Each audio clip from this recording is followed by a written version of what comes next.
你好，我係 JK，有咩想問我盡力答你。點解一到春天就做咩都冇心機㗎？可能關春季抑鬱事。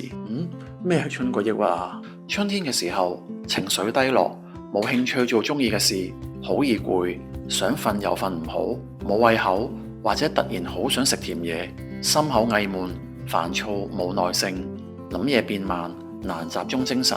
有以上情況就好大機會係春季抑鬱。咁食啲咩可以改善先？可以食多啲以下幾類食材：疏肝解鬱，例如玫瑰花、茉莉花，泡茶最合適；健脾祛濕，例如茯苓、淮山、赤小豆、薏米；炒果會更溫和，寧心安神，例如百合、蓮子、龍眼肉，仲有豐富維他命 B， 例如蕎麥、燕麥、深綠色蔬菜等等。咁有冇咩穴位按咗可以幫到手？按呢3個穴位會有幫助。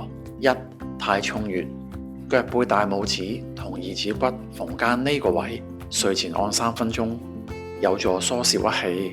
二、內關穴，手腕橫紋向上三指腹呢個位，如果有心慌心悸，就按住深呼吸，有寧心安神、治心悸嘅功效。三、百會穴，頭頂正中間呢個位，當你好攰或者頭脹嘅時候，用手指腹輕按或者畫圈，可以提神醒腦、舒緩壓力。